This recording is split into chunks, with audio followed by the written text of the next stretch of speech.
SPG, striktong patnubay at gabay ng magulang ang kailangan. Maaaring may masiselang tema, lengguwahe, karahasan, sexual, horror o droga na hindi angkop sa mga bata. Hindi makukulong si Langgay dahil sa kapansanan niya. Mapapawalang bisa ang kaso dahil sa kalagayan niya. Magkakasama na kaya ang mag-ina? Lalampasuhin na naman kaya si Eira, nina Bonnie at Lilet dito sa pangalawang pagkakataon? Abangan natin. Lilet Matias, attorney at law. Namimiss ni Nanay Chato si Langgay. Naisip niya ang mga sinabi ni Lilet na mapapawalang bisa ang kaso dahil malakas ang laban nila. Tinitigan ni Nanay Chato ang picture ni Langgay. Pinakita niya ito kay Lilet. Naalala ni Nanay Chato ang mga sinabi ni Lilet. Alam niyo po kung paano magiging perfect ang picture na to, Nanay Chato, kapag nasa tabi ka na niya, at mangyayari lang po yon kapag inilabas na natin ang totoo. Nag-isip mabuti si Nanay Chato. Ginagarantiya ni Lilet na makakasama na niya ang kanyang anak at magkakasama na sila mag-ina kapag sasabihin na ni Nanay Chato na hindi talaga siya ang pumatay kay Carding. Mas malamang ang tsansa na makakalaya na siya. Nang sumunod na dalaw ni Lilet at Bonnie kay Nanay Chato, nakipag-usap si Nanay Chato ng masinsinan at inamin niyang hindi nga siya ang may gawa. Ikinuwento niya ang lahat ng nangyari sa araw na yon. Hindi sinasadya ni Langgay na mapukpok sa ulo si Carding at tuluyang malagutan ng hininga. Simula noon, nagpasya si Nanay Chato na aakuhin niya ang pagpatay para maisalba si Langgay sa pagkakakulong. Sa pag-aming ito ni Nanay Chato, parang nabunutan ng tinik sina Lilet at Bonnie. Sa wakas, ito na ang matagal na nililihim ni Nanay Chato.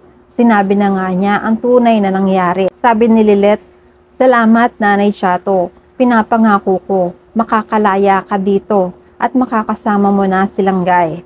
Pero Nay Chato, bakit niyo po inako ang kasalanan?" Sumagot si Nanay Chato, "Bilang nanay, gagawin mo ang lahat para sa anak mo. Aakuhin mo ang mga masasakit para ikaw na lang ang masasaktan, hindi ang anak mo." Nung napukpok ni Langgay ang ulo ni Carding, natakot ako Natakot ako para kay Langgay. Baka ang anak ko naman ang kasuhan. Hindi siya pwedeng makulong. Ganyan ang pagmamahal ng isang ina sa kanyang anak. Naiyak ng kaunti si Lilet. Naisip niya ang nanay niya. Ganyan din kaya ang nanay niya sa kanya? Gagawin ng lahat para sa anak? Pagkatapos makinig ni Bonnie, nakapag-isip siya agad ng paraan kung paano mapapawalang bisa ang kasong posibleng isampa kay Langgay. Sabi ni Bonnie, hindi siya makukulong. Magpapasa kami ng medical proof para sa mental condition ni Langgay bilang mitigating circumstances. Dito, mas mapapagaan ang kaso hanggang sa mapawalang bisa. Hindi siya makukulong. Biglang nabuhayan ng pag-asa si Nanay Chato. Salamat sa inyo, Attorney Bonnie at Attorney Lilet. Magkakasama na kami ng anak ko. Dumating na ulit ang hearing ni Nanay Chato at dahil sapat ang mga ebidensya at dokumento ni Lilet at Bonnie, nilampaso nila si Eira. Pero dahil inamin ni Nanay Chato na si Langgay ang gumawa ng kasalanan, umaksyon agad si Eira. Magsasampa siya ng kaso laban kay Langgay. Pinalaya na nga si Nanay Chato. Una niyang pinuntahan ang anak. Magkakasama na silang mag-ina sa wakas. Samantala, gumugulong naman ang kaso laban kay Langgay. Habang nangyayari ito ay nag-uusap naman ng paraan ang magpartner na sina Lilet at Bonnie para sa panibagong kasong kakaharapin nila, ang kaso ni Langgay. Nakahanap agad sila na pwede nilang idepensa sa korte. Hindi maaaring panagutin si Langgay dahil sa mental condition niya at ang pangyayari ay pinagtanggol lang niya ang nanay niya.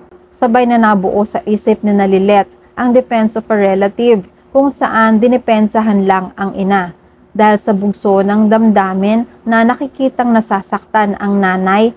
Dumipensa si Langgay para matigil ang pananakit sa nanay niya. Idagdag pa rito ang kondisyon ni Langgay.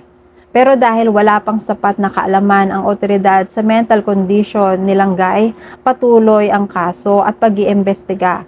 Pansamantala, makukulong si Langgay.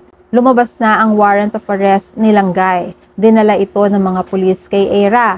Tuwang-tuwa naman si Eira. Sa wakas, hindi man siya nanalo kay Nanay Chato, dito naman kay Langgay sisiguraduhin niya na mananalo siya.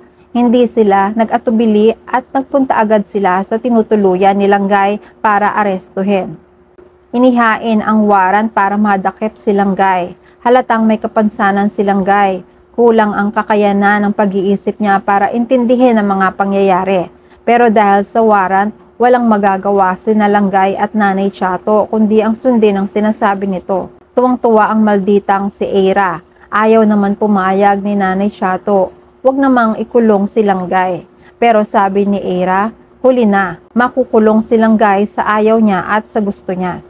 Sa kabilang banda, kikilos naman sina Bonnie at Lilet para depensahan si Langgay. Malakas ang kaso nila dahil sa kondisyon ni Langgay at depensa nito sa nanay niya. Malalampaso na naman nila si Eira. At yan ang mga pakakaabangan natin sa Lilet Matias, Attorney at Law. Please like this video and please subscribe to my channel at patuloy tayong magkita-kita sa susunod na mga episodes.